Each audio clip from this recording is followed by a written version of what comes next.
बिस्मिल्लाहिर्रहमानिर्रहीम, अस्सलामुअलैकुम, good morning, welcome to सुबह सवेरे पाकिस्तान। मैं हूं हमसा तारड़ और मैं हूं आपके साथ सैयदा इकरा बुखारी। उम्मीद करते हैं आप सब खैरियत से होंगे। और आज जिस तरह से हम जून के महीने में हैं, तो जून के महीने में एक बहुत ही ज़बरदस्त इन्वेंशन भी हुई थी हमजा, और वो इन्वेंशन ये है कि जिससे हम सब लोग, आप लोग फ़ायदा आज हासिल कर रहे हैं, सब मुस्तफ़ीद होते हैं, बिल्कुल सब मुस्तफ़ीद हो रहे हैं। और वो इन्वेंशन ये थी ATM मशीन की। ATM मशीन का आइडिया हम लोगों ने आज तक कभी सोचा नहीं होगा इस्तेमाल करते हुए कि ATM मशीन का आइडिया कैसे आया होगा और कब बनी होगी। बिल्कुल भी हम लोगों में से किसी ने सोचा होगा। लेकिन आज जब मैं ये तुमसे डिस्कस भी कर रही थी कि हमजा, मुझे खुद बड़ी हैरत हुई कि हम लोग वाकई में नहीं सोचते इस बारे में, पर ATM मशीन जो है वो जून के ही महीने में 1967 में, आज से 54 साल पहले, बिल्कुल लंदन में एनफील्ड का इलाका है, वहाँ पर बार्कलेज बैंक की एक ब्रांच है, उन्होंने उसमें पहली बार ATM जो है वो वहाँ पर लगाई गई थी। और ये जो आइडिया है वो जॉन शेफर्ड नामी एक शख्स हैं, उनको आया था। और वो ऐसे आया था कि वो जब बैंक जाने लगे पैसे निकलवाने के लिए, तो 1 मिनट के टाइम से वो रह गए, पैसे नहीं निकलवा सके। नहीं, बैंक बंद हो गया, हाँ पैसे नहीं निकलवा सके। अच्छा, ठीक है। और फिर उन्होंने सोचा कि अगर मशीन में से चॉकलेट्स बाहर आ सकती हैं तो पैसे क्यों नहीं आ सकते। तो फिर उन्होंने ये मशीन का जो है वो आइडिया लेकर आए, उन्होंने मशीन लगाई 1967 में, जिससे आज हम सारे मुस्तफिद होते हैं और 24/7 हम लोग ATM का यूज़ कर सकते हैं और हम लोगों को बड़ी आसानी भी होती है। और पहली बार जब ये लगाई गई तो फिर क्योंकि लोग बड़े हैरान थे कि इससे पैसे कैसे निकलेंगे, इससे हमारे पैसे सेफ हैं भी या नहीं है, क्योंकि हम बहुत परेशान होते हैं अभी जब डिजिटल करेंसीज की बात हो रही है और जब हम ऑनलाइन सब कुछ कर रहे होते हैं, तब हमारे जहन में ये ख्याल आते थे। जब पहली बार ऐसी मशीन आ रही होगी कि जिसके अंदर आप कोई कार्ड डालेंगे, आपका बैंक उसके साथ लिंक्ड होगा, अकाउंट होगा, वहाँ से पैसे निकल आएंगे, तो फिर उन्होंने एक बरतानवी अदाकार जो थे, मिजाई अदाकार, उनको बुलाया और पहली दफ़ा उन्होंने पैसे निकाले उसमें से, ताकि लोगों का थोड़ा सा एतमाद बहाल हो। और आज तक हम ATM से पैसे निकाल रहे हैं और सबका एतमाद तो बहाल हो ही गया है। फिर तभी तो लोगों ने सोचना ही छोड़ दिया कि यार ये इसने इन्वेंशन किसकी थी ये।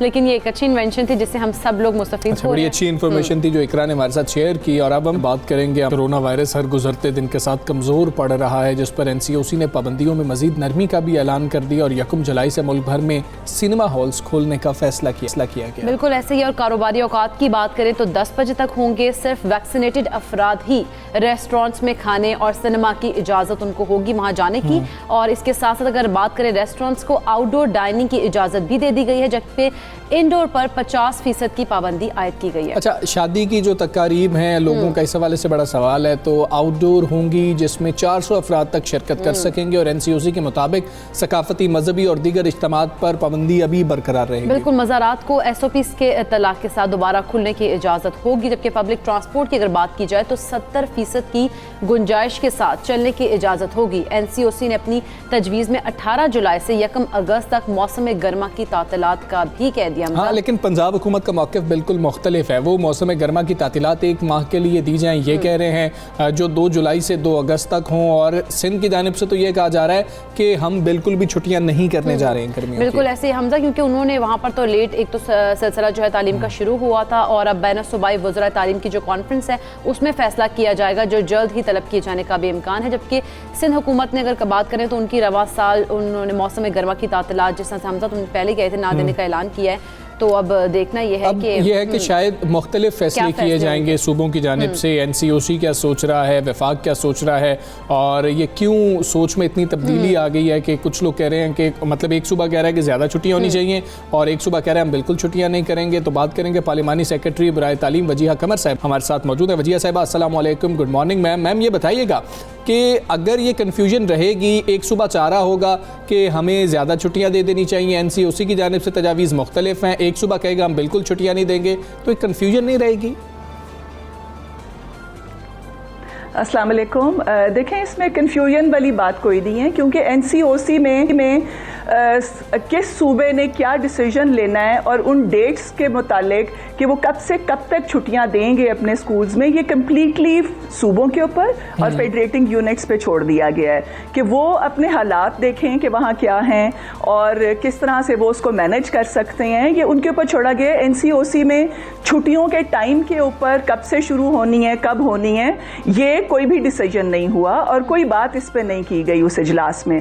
सिर्फ ये एक मुत्तफ़क़ा फ़ैसला कि जाहिर है कि लर्निंग लॉसेस जितने हुए हैं और इस वक्त हमें छुट्टियां कम से कम देने की ज़रूरत है, तो इसलिए हमने गर्मियों की छुट्टियां रिड्यूस की हैं। लेकिन वो अब जैसे इस्लामाबाद में हमारे 18 से छुट्टियां हो रही हैं 1 अगस्त तक, और उससे पहले जो क्लास 8 के एग्ज़ाम्स हैं वो होंगे और क्लास 1 to 7 जो छुट्टियां हैं वो 1 या 2 जुलाई से वो हो जाएंगी।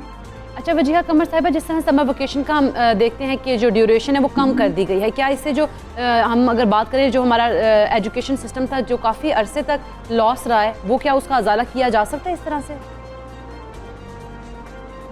देखिए, ये एक ग्लोबल फिनोमेना था, पूरी दुनिया में इससे तालीमी इदारे, एजुकेशन सेक्टर ख़ास तौर पे मुतासिर हुआ और ऑनलाइन और बाकी जिस तरह से भी जो भी अडेप्ट किए गए तरीके एजुकेशन के लिए और उन लॉसेस को पूरा करने के लिए, वो फेस टू फेस एजुकेशन जो है उसका वो ज़ाहिर है नेमुल बदल नहीं हो सकते।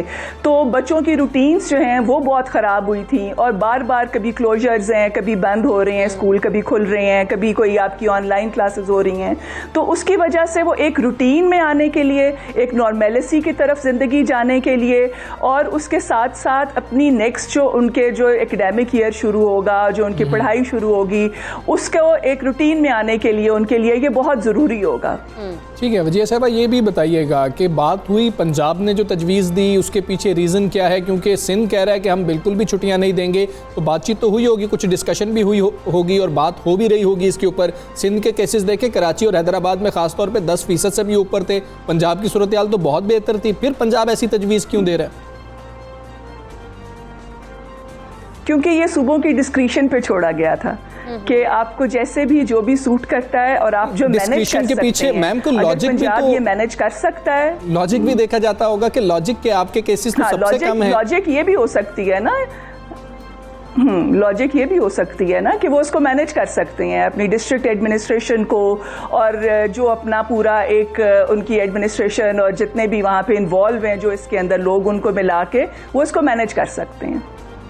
अच्छा, और जो पंजाब के तमाम सूबे हैं, हर पंजाब के तमाम डिस्ट्रिक्ट्स, उन सब के अंदर जो एक डिजीज़ का जो एक जो इसका रेशियो है वो फ़र्क है। आप सिर्फ लाहौर को आप पंजाब ना समझें, कुछ डिस्ट्रिक्ट्स ऐसे हैं जिसमें ज़्यादा था, कुछ में कम था, तो उस तरीके से वो उसको एक रैशनलाइज करके और वो बेहतर फैसला कर सकते हैं अपने लिए। अच्छा वजीहा साहिबा, हम 18वीं तरमीम के बाद ये फैसला है कि सूबों के पास। अगर हम टीचर्स की बात करें तो टीचर्स की तरजीहात क्या वैक्सीनेशन के हवाले से, क्योंकि जिस तरह से अगर बात की जा रही है सिंध में, क्योंकि सिंध के केसेस की हम देखते हैं कि तादाद ज़्यादा है, शरह वहाँ पर ज़्यादा है और स्कूल्स भी वो कह रहे हैं हम बंद नहीं करेंगे, तो टीचर्स को वैक्सीनेट करने के लिए क्या किया जा रहा है?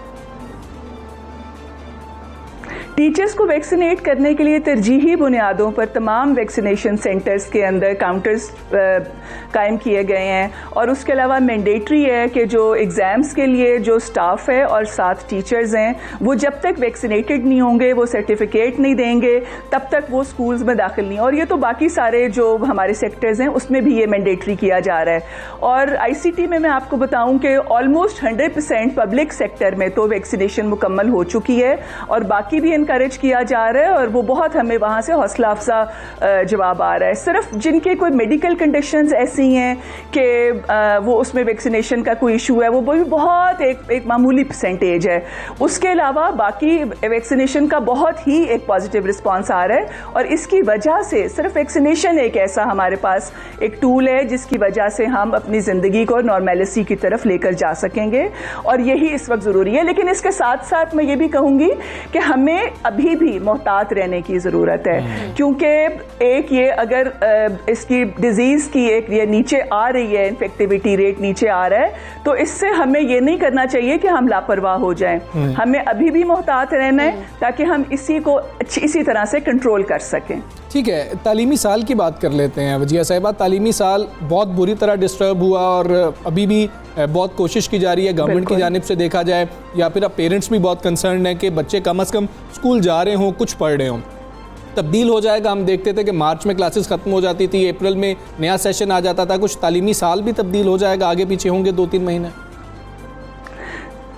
हाँ बिल्कुल, देखें पहले जैसे मार्च में, तो अब हम उसको अगस्त तक लेके गए हैं। और साथ साथ ये है कि जो ख़ास तौर पे वो बच्चे कि जिनके आगे प्रोफेशनल लाइफ शुरू होनी है, अपने उन्होंने प्रोफेशनल कॉलेजेस में जाना है, उनके लिए PMC जो पाकिस्तान मेडिकल काउंसिल और साथ इंजीनियरिंग काउंसिल और HEC, इनसे भी बात करके इनके भी जो एग्ज़ाम्स जो इन्होंने लेने होते हैं ECAT और MD CAT, उनको भी आगे किया गया है। तो वो जाहिर है एक ये फ़र्क तो पड़ा है। और उसके साथ साथ एक रिड्यूस सिलेबस वो भी लेकर आए हैं, ताकि ये कि वो बच्चे कि जो स्टूडेंट लर्निंग ऑब्जेक्टिव्स जो कि बहुत ज़रूरी थे और उसके बगैर आगे की क्लास में बच्चा नहीं प्रमोट हो सकता और वो नहीं उन कॉन्सेप्ट को समझ सकता जो कि नेक्स्ट ईयर में आने हैं, तो उनको लाजमी करार देकर उनके ऊपर एम्फेसिस देके और उसको ज़्यादा तवज्जो से पढ़ाया गया है बच्चों को।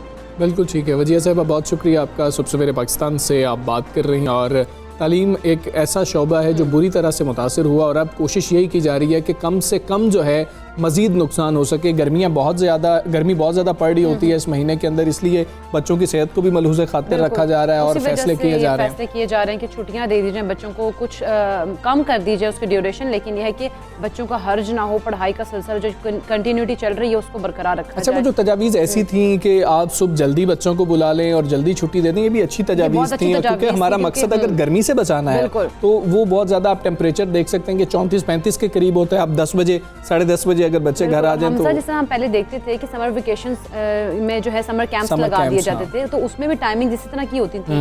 तो मेरा ख्याल है कि अगर समर कैंप्स का सिलसिला शुरू कर दिया जाए तो वो भी बेहतरीन होगा, क्योंकि बच्चों का जो पढ़ाई का हर्ज जो है वो उससे काफ़ी ज़्यादा इस चीज़ से लेकिन अब ज़रा अच्छी खबरें यही आ रही हैं कि केसेस कम हो रहे हैं। लेकिन अब ये जब तमाम फैसले किए गए हैं, नरमियाँ की गई हैं, उससे हम देखें 3-4 रोज़ पहले असद उमर साहब ने यह भी कहा था कि चौथी लहर का जो खदशा है वो भी बरकरार है। अब सवाल ये उठता है कि आखिर कब तक हमारी जान छूट जाएगी इस कोरोना वायरस से। तो इसमें मुख्तलिफ थेरीज़ हैं, मुख्तलिफ बातें सामने आ रही हैं। हमारी जंग तो इसके ख़िलाफ़ जारी है। तरक्की याफ्ता ममालिक इंसानी ज़िंदगियों को महफूज बनाने के लिए दिन रात कोशिशें तो कर रहे हैं। एक ऐसे वक्त में जब बहुत से इंसान कोरोना की तब्दील शुदा शक्ल और इस वबा की तीसरी लहर से खाइफ थे, ये सवाल उभर रहा है कि क्या कोरोना वायरस कमज़ोर पड़ रहा है, तो क्या हम इसके ख़िलाफ़ जंग जीतने वाले हैं? लेकिन माहिरीन सेहत इस बारे में मुतज़ाद आराबी रखते हैं, और vice chancellor university of health sciences Lahore doctor Javed Akram कहते हैं कि कोरोना की सूरत हाल पर मुकम्मल काबू पाने में 3 से 4 साल लगेंगे। एक लंबा अरसा बताया गया डॉक्टर जावेद अकरम की जानिब से। उन्होंने ये भी कहा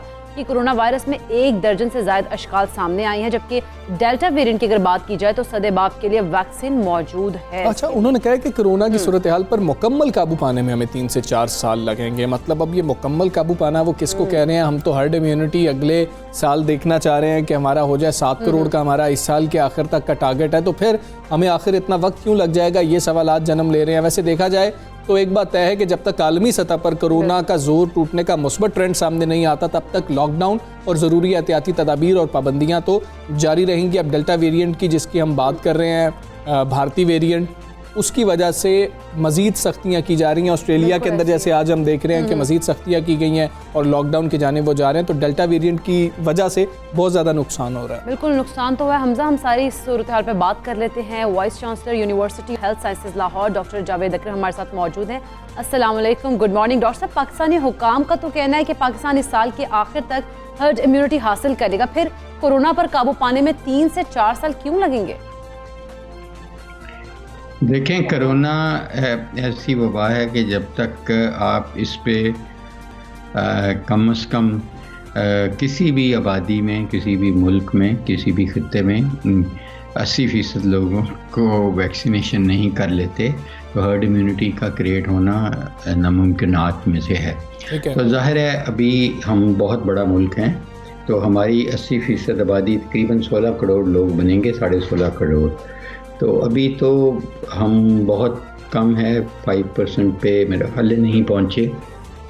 तो अगर जिस स्पीड पे हम कर रहे हैं इसको एस्केलेट भी कर लें तो फिर भी हमें हर्ड इम्यूनिटी करते हुए तो 3 से 4 साल फिज़िकली और मेंटली तैयार रहना चाहिए कि इतना टाइम लगेगा कि इस बीमारी से निजात हासिल करने में। और अगर दुनिया का सोचा जाए तो शायद इससे भी ज़्यादा 5 साल के करीब हमें ज़हनी तौर पे तैयार रहना चाहिए, क्योंकि किसी वक्त भी आउटब्रेक कहीं भी, वैक्सीन में हम कहते हैं कि nobody is safe unless everybody safe, तो इसलिए कहीं से भी ये कभी भी आउटब्रेक दोबारा आ सकती है। अच्छा साहब, आप जब कह रहे हैं कि 3 से 4 साल हमें लग जाएंगे, जो हमारी स्पीड है इसको मज़ीद एस्केलेट भी कर लिया जाए तब भी इतना टाइम हमें लग ही जाएगा। और अब हम देख रहे हैं कि गवर्नमेंट की जानिब से तो नरमियाँ की जा रही हैं। साथ अभी हम बात कर रहे थे, कैसद उमर साहब ने कहा था कि चौथी लहर का खदशा भी बरकरार है। फिर हुकूमत को ऐसे में क्या करना चाहिए? पाबंदियाँ जो लगाई गई थी उनको मज़ीद जारी रखना चाहिए? हुकूमत तो नरमी की तरफ आ गई है। देखें, पाबंदियाँ दी हैं तो जाहिर है कम करना तो इस पे डिपेंड करता है कि कितने केसेस किस खत्ते में हो रहे हैं, किस जगह पे हो रहे हैं। लेकिन हमें तैयार रहना चाहिए कि हमें किसी वक्त भी ये एस्केलेट कर सकती है और मुल्कों में करती रहती है। जिन मुल्कों में ये तकरीबन ख़त्म हो चुकी थी और उन्हें SOPs, मास्क वगैरह या सोशल फ़िज़िकल डिस्टेंसिंग छोड़ दी थी, जैसे UK है या इज़राइल है, इन ममालिक में से इनको दोबारा पाबंदियाँ लगानी पड़ रही हैं क्योंकि ये वायरस अपनी साख्त भी बदल रही है। तो मैं समझता हूँ कि चाहे गवर्नमेंट पाबंदियाँ कम भी कर दे, हमें अपनी ज़िंदगी को अभी तब्दीलियों के साथ ही गुजारना पड़ेगा, पुरहजूम जगहों से दूर रहना पड़ेगा और मास्क हमें हर सूरत पहनना पड़ेगा। अगर गवर्नमेंट ने कुछ चीज़ें खोली भी हैं तो उन्होंने ये तो नहीं कहा कि आप मास्क भी छोड़ दें, आप हजूम भी लगाना शुरू कर दें। ज़ाहिर है ये अभी इस वक्त ये बहुत क्रिटिकल फेज़ है, हमें एहतियात करनी चाहिए ताकि हम मज़ीद बिजनेसेस, स्कूल, कॉलेजेस और जो हमारी एक्टिविटीज़ हैं उनको रिज्यूम कर सकें विद प्रिकॉशंस, विद SOPs। उनके बगैर तो ये नहीं मुमकिन कि हम ये कर सकें। डॉक्टर साहब, जिस तरह से हम देखें हमारे हमसाया मुल्क भारत की बात करें तो वहाँ डेल्टा वेरिएंट जो बड़ी तेज़ी से फैल रहा है, तो पाकिस्तान की अगर बात करें तो क्या पाकिस्तान में भी डेल्टा वेरिएंट की कोई निशानदही हुई है और ये जो वेरिएंट है कितना नुकसानदेह है बाकी से? देखें, डेल्टा वेरिएंट जो इंडिया से शुरू हुआ और अभी UK में जो ज़्यादातर केसेस हो रहे हैं वो डेल्टा वेरिएंट के ही हो रहे हैं और इसी तरह बहुत सारे ममालिक में ये फैल चुका है वेरिएंट। और ये 1.6175 जो है वेरिएंट, इसमें काफ़ी ज़्यादा तकरीबन 1 दर्जन से ज़्यादा म्यूटेशंस हैं और इतनी की ही वेरिएशंस हैं RNA में जो स्पाइक प्रोटीन्स हैं। तो जाहिर है इससे इसका लगाव इस वायरस का कई गुना बढ़ चुका है और ये बच्चों को भी लगना शुरू हो गई है और बड़ों को भी। ये अगर चांस तकरीबन डबल हो गया है तो जाहिर है केसेस भी ज़्यादा हो रहे हैं। और पाकिस्तान में भी अनफॉर्चुनेटली ये ऑलरेडी कम से कम 5 से 6 केसेस रिपोर्टेड हैं और जाहिर है पाकिस्तान का डायरेक्ट तो कोई इंडिया से इतना बॉर्डर्स बंद हैं, लेकिन UAE और बहुत सारे ममालिक में ये पॉपुलेशंस इकट्ठी होती हैं, जहाज़ों में इकट्ठी होती हैं, तो ये कैरी करने का हर वक्त ख़दशा रहता है।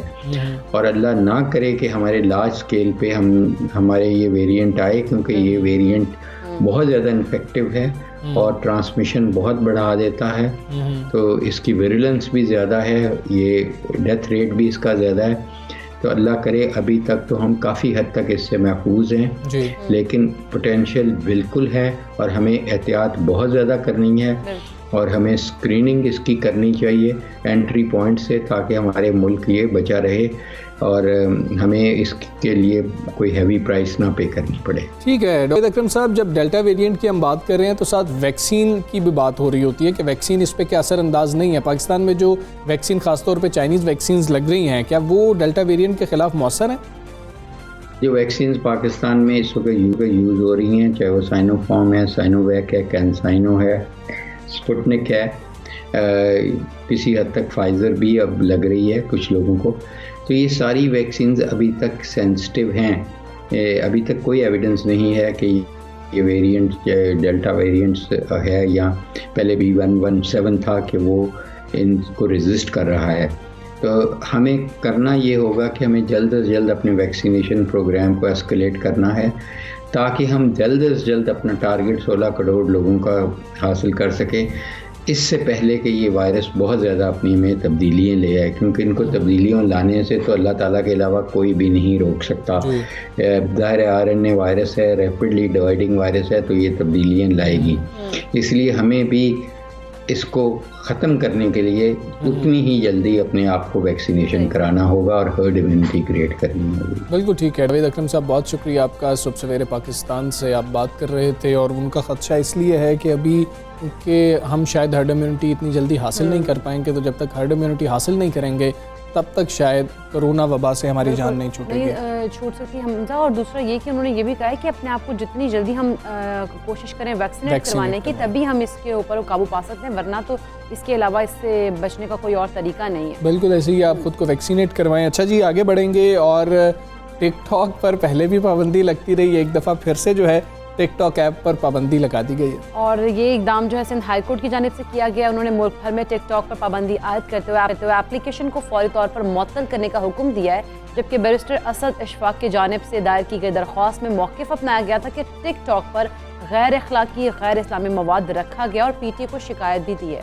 हाँ जी, ताहाल कार्रवाई नहीं हुई, ये मौक़िफ़ इख्तियार किया गया। दरख्वास्त गुजार के मुताबिक पेशावर हाई कोर्ट भी वार्निंग जारी कर चुकी है, इसके बावजूद PTA गैर अखलाकी मवाद हटाने में कामयाब नहीं हुई और अदालत ने दरख्वास्त गुजार का मौक़िफ़ सुनने के बाद टिकटॉक पर पाबंदी आयद कर दी और अटॉर्नी जनरल और दीगर को नोटिस जारी कर दिए हैं। कि 8 जुलाई तक उन्होंने कहा कि जवाब भी इसका तलब कर लिया गया है कि क्यों अभी तक नहीं इसके ऊपर आपने बैन किया, क्यों इसको आपने बंद नहीं किया एप्लीकेशन को, जबकि इस पे इस तरह का मवाद शाया किया गया, उसको हटा क्यों नहीं रहे। गैर अखलाकी मवाद की जो बात की गई है, तो जी टिकटॉक स्टार्स जो हैं वो बहुत ज़्यादा परेशान भी हैं। टिकटॉक यूज़र्स जो हैं वो भी बड़े ज़्यादा परेशान हुए कि जिस वक्त पाबंदी लगा दी गई है, लेकिन अब एक दफ़ा फिर से टिकटॉक पर पाबंदी लग गई है और हम देखते हैं कि टिकटॉकर्स जो हैं वो बहुत ज़्यादा जो है नाराज़ भी हो जाते हैं, परेशान भी हो जाते हैं। जहाँ पर ये खबर आई थी वहाँ पर बिल्कुल बिल्कुल हमजा, टिकटॉक की तुम बात करें तो मैंने कहा टिकटॉकर में आप कह रहे हैं ना परेशान हो रहे हैं लोग, तो टिकटॉक स्टार हरीम शाह की अगर बात करें तो उनके आजकल बड़े चर्चे हैं और ट्रेंड्स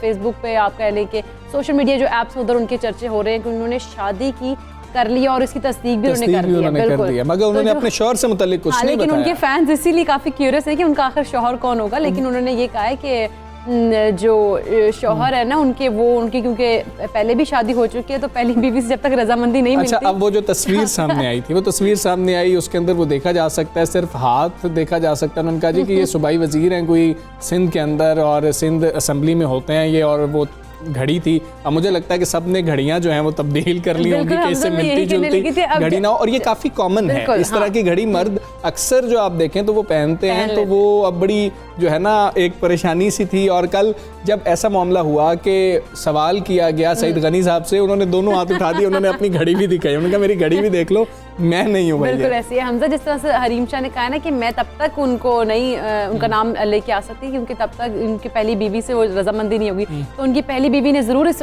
पिक्चर के बाद देखा होगा अपने हस्बैंड की घड़ी को भी कि कहीं वो तो नहीं है। लेकिन कल को ये भी तो देखना होगा ना कि ये जो दावा किया जा रहा है ये भी दुरुस्त है या नहीं है। खैर, हरीम शाह ने तस्दीक की है, फ्यूचर में देखेंगे ये बात क्या बनती है और ऊँट किस करवट बैठता है। अभी हम एक ब्रेक लेंगे, ब्रेक वापस आएंगे।